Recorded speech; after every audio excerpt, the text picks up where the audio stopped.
이태원 참사 소식은 일단 여기까지 하고요. 일반 정치권 뉴스로 넘어가겠습니다. 오늘 우리 해군 함정이 국제 관함식 참석을 위해 일본에 도착했죠. 우길기와 비슷한 모양인 자위함기에 우리 장병들이 격리를 하는 게 맞냐를 두고 여전히 논란이 일고 있는데요. 국방부는 우길기와 자위함기는 차이가 있다는 입장을 고수하고 있습니다. 어떤 논란인지 주민에서 정리했습니다. 네, 간만에 줌픽4로 돌아왔습니다. 보통 인물 4명의 소식을 다룰 때 줌픽4로 정리해드리지만요. 오늘은 인물이 아니라 4가지 뉴스를 들고 왔습니다. 이 마크맨인 듯 체커 같은 박마커입니다. 그럼 첫 번째, 우길 기다 아니다부터 살펴보겠습니다. 안보적인 차원에서 제일 중점을 두고 고려를 했고, 그다음 국제사회에서의 어떤 같이 함께 공동의 가치를 구현하는 그런 차원에서도 같이 고려했다는 점 말씀드립니다. 우리 해군 함정이 일본에서 열리는 국제 관함식에 참석하기로 했죠. 일본 해상자위대 창설 70주년 기념으로 열리는 관함식인데요. 우리 해군의 군수 지원함인 소양함이 오늘 일본 요코스카 항에 도착했습니다. 이 소양함 승조원들은 오늘부터 관함식 참가국 대원들과 체육 행사 등 다양한 친선 활동을 벌일 예정인데요. 이 문제는 관함식에 참석하는 외국 함정이 주최국의 함정을 향해 경례를 해야 한다는 점입니다.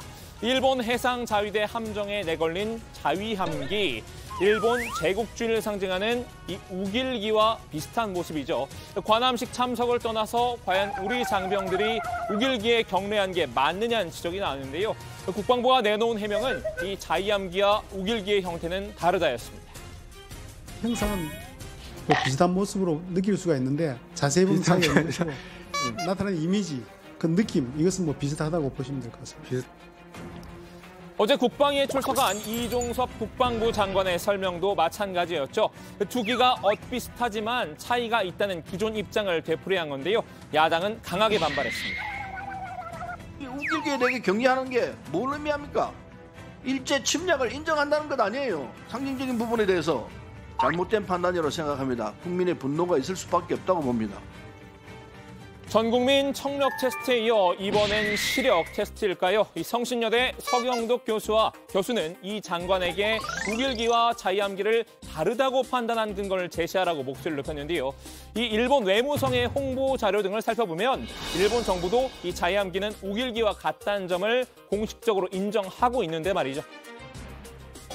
해상자위대 자위함기로도 사용되고 있으며 국내외 다양한 기회에 개량되어 왔습니다. 일본 정부도 인정한 사항을 우리 정부가 나서서 왜 다른 판단을 하냐는 질문이 나올 수밖에 없는 상황인데요. 이 박진 외교부 장관이 수습에 나섰습니다. 일단 관함식 참석은 과거 정부의 사례와 비교했을 때 문제될 게 없다고 봤습니다. 김대중 정부 때도 관함식에 참석을 했었고 노무현 정부 때는 자위함기를 개항한 일본 해상자위대 함정이 인천항에 들어온 적이 있다고 밝혔습니다. 다만 이 자위함기와 우길기의 동일성 문제에 관해선 중립적인 태도를 취했습니다. 자위함기가 주변국을 비롯해서 국제사회에서 이것이 어떻게 인식되고 있는지 우리가 충분히 살펴볼 필요가 있다고 생각을 합니다. 또 일본 정부 역시 겸허한 태도로 역사를 직시할 필요가 있다고 봅니다. 자, 두 번째 픽은요. 천화동인은 누구 겁니까?입니다. 검찰이 지난해 압수수색으로 확보한 메모들입니다. 남욱 변호사의 천화동인 4호 사무실에서 발견됐습니다. 천화동인 1호란 글자 오른편에 김만배, 바로 밑엔 다른 사람, 그리고 가운데에 양방향 화살표를 그렸습니다.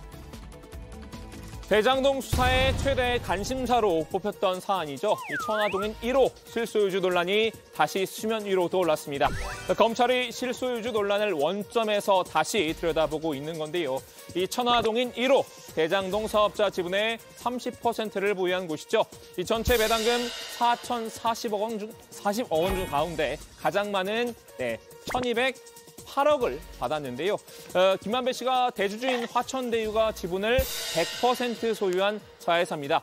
이렇게 겉으로 봐서는 김 씨가 소유한 것처럼 보이지만 실제 소유주가 누군지를 두고는 여러 의문점이 제기됐던 바 있습니다. 이에 김만배 회장은 천화동인 1호는 남들은 다 네 걸로 안다면서 내 것은 아니란 걸 안다고 되봤습니다. 1,200억 원이 넘는 수익을 올린 천화동인 1호. 김 씨가 스스로 주인이 아니라고 밝힌 겁니다. 천화동인 1호 소유주가 김 씨가 아니라는 취지의 정영학 녹취록이 공개됐기 때문인데요. 녹취록에 천화동인 1호 절반은 그분 것이라는 내용도 포함된 것으로 알려지면서 이 실소유주를 둘러싼 궁금증이 증폭됐었죠. 그분이 이 민주당 이재명 대표를 지칭한 것이 아니냐는 얘기가 퍼진 건데요. 그게 그분이 누군지, 그분이 뭐 유동규인지 누군지를 당사자만 알고 있지 않을까요? 그러면 김만배 씨가 평소에 유동규 전 본부장에게 그분이라고 지칭할 수 있었을까요? 그런 기억은 없습니다. 예. 검찰은 결국 지난해 천화동인 1호 지분에 이 대표가 아니라 유동규 전 성남도시개발공사 본부장 몫이 포함돼 있는 것으로 잠정 결론을 내렸습니다. 김만배 씨가 유 전 본부장에게 일정 지분을 떼주기로 약속했다고 본 건데요. 하지만 이 남욱 변호사가 최근 태도를 바꿨습니다. 천화동인 1호가 이재명 대표와 관련이 있는 것처럼 주장하기 시작했죠. 남욱 변호사는 어제 열린 대장동 재판에서 2015년 2월 또는 4월에 본인과 김만배, 정영학 등 3명이 강남의 한 술집에서 만난 점을 언급했습니다. 이어 정영학 회계사에 그때 김만배가 25%만 받고 빠져라, 본인 지분도 12.5%밖에 안 되고 나머지는 이재명 시장 측 지분이다라고 말한 게 기억나지 않냐고 물은 겁니다. 유 전 본부장도 이 남 변호사의 지분 얘기에 묘한 여운을 남겼습니다. 흔적이 남으니 다 밝혀질 것이라고 말했는데요. 대장동 사건의 몸통은 자신이 아니라는 폭로와 같은 맥락입니다. 다만 검찰은 이 천화동인 1호와 이 대표 측 사이 연관성에 대해선 좀 더 들여다봐야 한다는 입장입니다. 검찰은 천화동인 1호가 받은 배당금의 흐름을 살펴보는 것으로 전해졌는데요. 그 돈이 김용 민주연구원 부원장 등이 이 대표 측 측근 쪽으로 흘러들어간지 조사 중인 것으로 보입니다. 자, 세 번째 픽으로 넘어가 볼까요? 네, 세 번째 픽, 민주당판 청력 테스트입니다. 정부 여당발 전국민 청력 테스트가 바이든 대 날리면이었다면 앞서 야당발 청력 테스트도 있었죠. 민주당 최강욱 의원이 쏘아올린 쌍디귿 대 쌍지읒 논쟁인데요. 지난달 초 온라인 화상회의 도중 최강욱 의원의 이 땡땡이 발언, 쌍지읒인지 쌍디귿인지를 둘러싸고 때 아닌 이 된소리 논쟁이 일었죠. 이 쌍디귿일 경우에는 성희롱 발언에 해당되기 때문에 첨예한 갑론을박이 벌어졌는데요. 최 의원 당내 온라인 화상회의에서 이 쌍디귿이 들어가는 성적인 은어를 쓴 것으로 알려졌었죠. 당시 최 의원은 짤짤이었다고 해명을 했었지만 민주당 윤리심판원은 당원 자격 정지 6개월이란 중징계를 내렸는데요. 첫째, 법사위 주메이 온라인 회의에서 여성 보좌진 등이 참석한 가운데 성희롱성 부적절한 발언을 한 점. 둘째, 해명하는 과정에서 이를 부인하면서 계속하여 피해자들에게 심적 고통을 준 점. 하지만 최 의원은 이에 불복해 재심을 신청을 했고 그 재심이 오늘 진행됐습니다. 원래 지난 8월과 지난달 10일 윤리심판원 회의가 열릴 예정이었지만 두 차례 연기됐는데요. 최 의원은 오늘 회의에 참석해 소명에 나선 것으로 알려졌습니다. 윤리심판원이 어떤 결론을 내렸는지는 소식 들어오는 대로 전해드리겠습니다. 자, 이제 마지막 픽입니다. 제목은 응답하라 1997인데요. 우리나라 수출이 23개월 연속 증가하다 2년 만에 감소세를 나타냈습니다.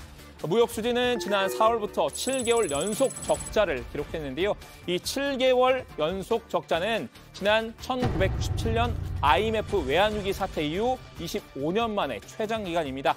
이 산업통상자원부가 공개한 수출입 통계를 살펴보면요. 지난달 수출은 작년 동월 대비 5.7% 감소했는데요.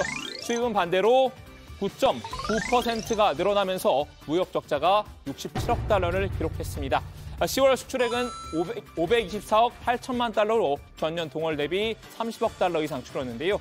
우리 무역의 버팀목이었던 반도체, 디스플레이 등의 수출이 이 글로벌 경기 둔화 속에 나란히 감소했기 때문입니다. 주요국 금리 인상, 러우 전쟁 장기화 등에 따른 글로벌 경기 둔화 영향으로 전년 동월비 감소하였습니다. 작년 10월 수출이 그 전해에 비해 24.2%나 증가했던 데 따른 기저 효과도 영향을 미쳤습니다.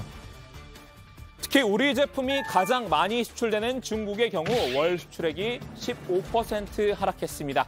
여기에 러시아발 에너지 대란으로 인한 에너지 가격 상승도 적자 심화를 부추겼는데요. 지난달 3대 에너지원인 원유, 가스, 석탄의 수입액은 지난해에 비해서 42%나 증가했습니다. 정부는 이번 무역 적자가 에너지 수입 의존도가 높은 일본, 독일 등 주요 산업국에서도 나타나는 공통적인 현상이라고 설명했는데요. 이 높은 에너지 가격과 금리 인상 탓에 무역 수지가 단기간 내에 반전하기는 어려울 것으로 전망했습니다. 자, 이렇게 4가지 픽 모두 알아봤는데요. 정혜원 여러분은 어떤 소식을 원픽으로 꼽으셨나요? 준픽4에서는 복 국장이 원픽을 정리하는 게 정석이죠. 지금까지 박준우의 준픽4였습니다.